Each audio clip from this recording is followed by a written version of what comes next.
Hello दोस्तों, हमारे YouTube channel sunshine अस्नावर पर आपका स्वागत है। आपने अभी तक हमारे यूट्यूब चैनल को सब्सक्राइब नहीं किया है तो आज ही सब्सक्राइब कर लें और बेल आइकन के बटन को प्रेस कर लें ताकि RSCIT से संबंधित सभी नए वीडियो का नोटिफिकेशन आपको मिलता रहे। इसका पहला प्रश्न है, टेलीफोन लाइन पर प्राप्त एनालॉग संकेतों को डिजिटल सिग्नल में परिवर्तित करता है। इसका सही उत्तर होगा ऑप्शन सी, मोडेम।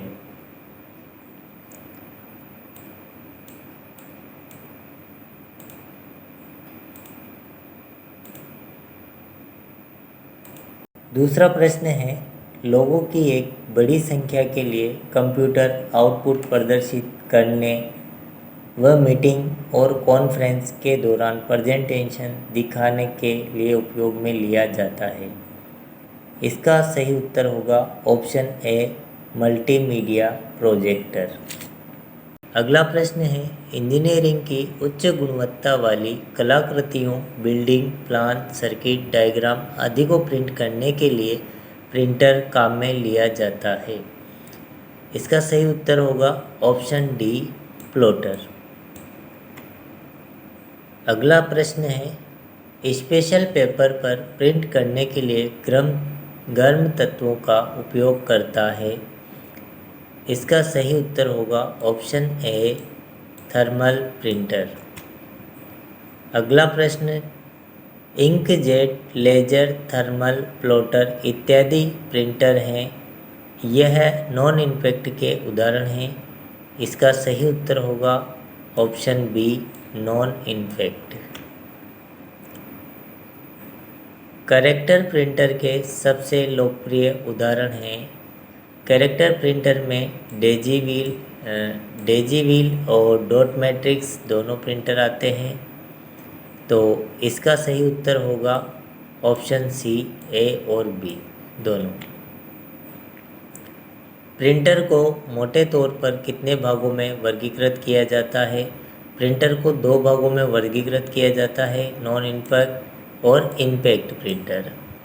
इसका सही उत्तर होगा सी, ए और बी दोनों। Printed paper data, records, passport, दस्तावेजों, बैंक चालान, बैंक स्टेटमेंट, कंप्यूटरीकृत रसीदें, बिजनेस कार्ड, मेल इत्यादि को स्कैन करके डिजिटल फॉर्म में परिवर्तित करता है। इसका सही उत्तर होगा option C, OCR। Next question है, निम्नलिखित में से कौन से कथन सत्य हैं? पहला, प्राइमरी स्टोरेज यूनिट्स में सेकेंडरी स्टोरेज यूनिट्स की तुलना में तेज एक्सेस टाइम और कम स्टोरेज क्षमता है। प्राथमिक भंडारण इकाइयों में सीक्वेंशियल एक्सेस होती है। द्वितीयक भंडारण इकाइयाँ गैर वाष्पशील भंडारण हैं। इसका सही आंसर है ऑप्शन बी, केवल 1 और 3। अगला प्रश्न है, लेजर तकनीकी का उपयोग करके प्रिंटेड इन्फॉर्मेशन को इलेक्ट्रॉनिक फॉर्मेट में परिवर्तित करता है। इसका सही उत्तर होगा ऑप्शन ए, स्कैनर। ट्रैकबॉल भी की तरह ही काम करता है। इसका सही आंसर होगा ऑप्शन सी, माउस। F1 से F12 तक की कीज को कहा जाता है। इसका उत्तर होगा ऑप्शन सी, फंक्शन। F1 से F12 तक की कुंजियों को फंक्शन कुंजियाँ कहा जाता है।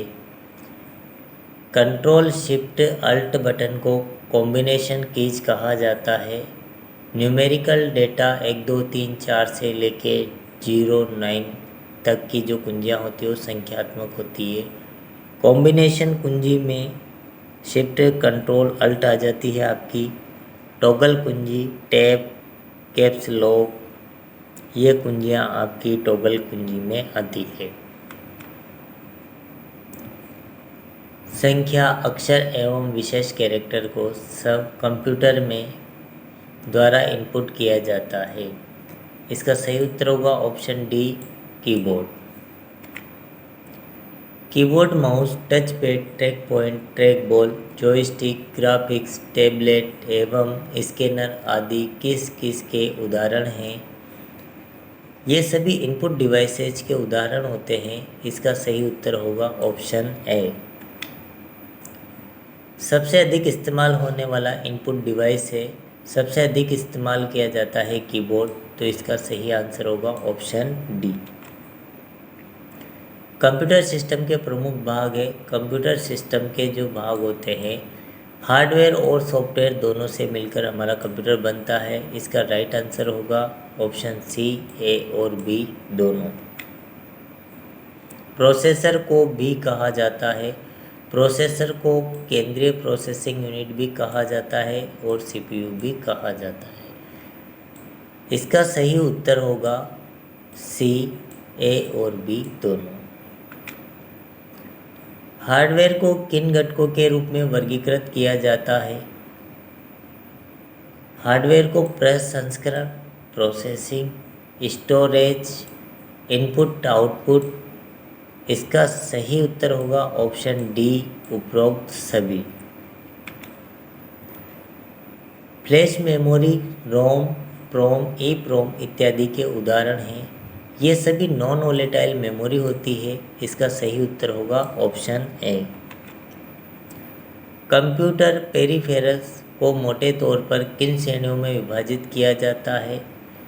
पेरिफेरल्स डिवाइस दोनों प्रकार के काम करते हैं, इनपुट भी करते हैं, आउटपुट भी करते हैं।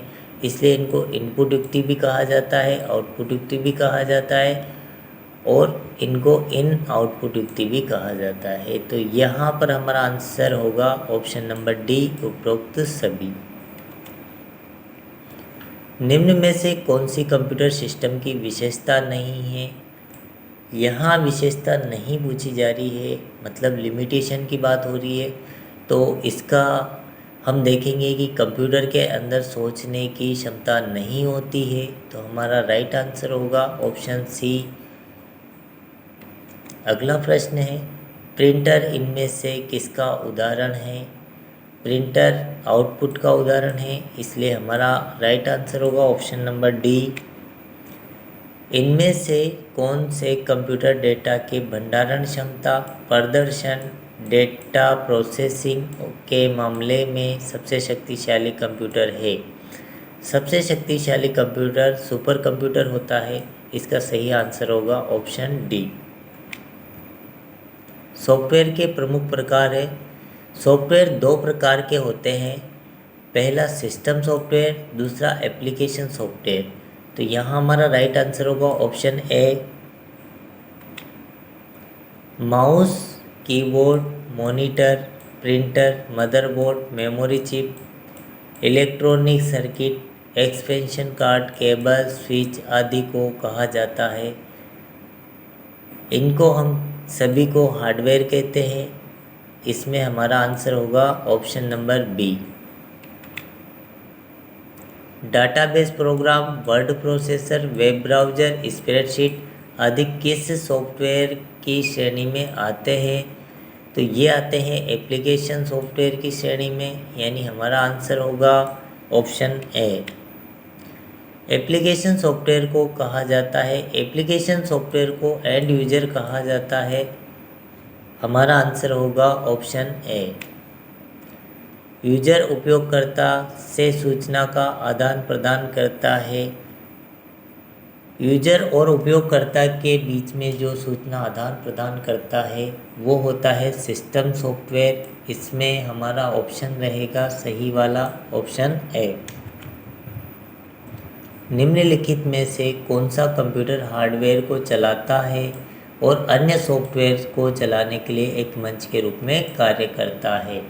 इसका सही आंसर होगा ऑपरेटिंग सिस्टम। आंसर रहेगा ऑप्शन ए। सीपीयू द्वारा बार बार किस मेमोरी का इस्तेमाल किया जाता है या किस मेमोरी को बार बार रिफ्रेश किया जाता है? तो इसका सही आंसर होगा ऑप्शन बी, कैश मेमोरी।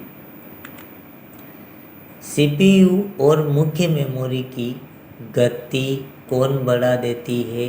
तो इसका सही आंसर होगा कैश मेमोरी। इसका सही उत्तर लेंगे हम option B. Fax machine, modem, multifunction, touch screen, display, digital camera इत्यादि, ये युक्तियाँ जो होती है ये कौन कौन सी युक्तियाँ होती है? तो ये दोनों काम करती है, इनपुट का भी काम करती है, आउटपुट का भी काम करती है, मल्टी फंक्शन होती है, यानी दोनों तरीके के कार्य करती है। इसलिए इनको हम इनपुट आउटपुट दोनों में मानते हैं और इनको हम पेरिफेरल डिवाइस कहते हैं। तो इस यहाँ पर हमारा आंसर होगा ऑप्शन सी, ए और बी दोनों। MICR का विस्तृत रूप है MICR कोड जो होता है उसका पूर्ण नाम क्या होता है? तो इसका होता है मैग्नेटिक इंक कैरेक्टर रिकॉग्निशन। हमारा राइट आंसर हो जाएगा सी। आउटपुट डिवाइस के दो प्रकार हैं। आउटपुट डिवाइस में हमारे कौन कौन से दो प्रकार आते हैं? विंडोज़ लिनक्स सॉफ्टवेयर के प्रकार हैं, फ्लॉपी डिस्क मेमोरी के प्रकार हैं, कीबोर्ड माउस इनपुट के प्रकार हैं। यहाँ पर हमसे पूछा जा रहा है आउटपुट डिवाइस के कौन कौन से प्रकार हैं। तो हमारा राइट आंसर होगा मॉनिटर और प्रिंटर। हमारा राइट आंसर माना जाएगा, ऑप्शन आएगा डी। नीचे दी गई तालिका से सही मिलान विकल्प का चयन कीजिए। इनपुट डिवाइस क्या क्या होते हैं? तो इनपुट डिवाइस होते हैं track ball, microphone, keyboard. Output device में क्या क्या आते हैं? आउटपुट डिवाइस में हम देखते हैं तो मॉनिटर, प्रिंटर, हेडफोन आते हैं। स्टोरेज डिवाइस में क्या क्या आता है? स्टोरेज डिवाइस में हमारे आता है हार्ड डिस्क ड्राइव। यहाँ पर हमारा ऑप्शन नंबर डी राइट रहेगा। पहले में पी, दूसरे में आर, तीसरे में क्यू। आज का पेपर हमारा यहीं समाप्त होता है। मिलते हैं नए वीडियो के साथ।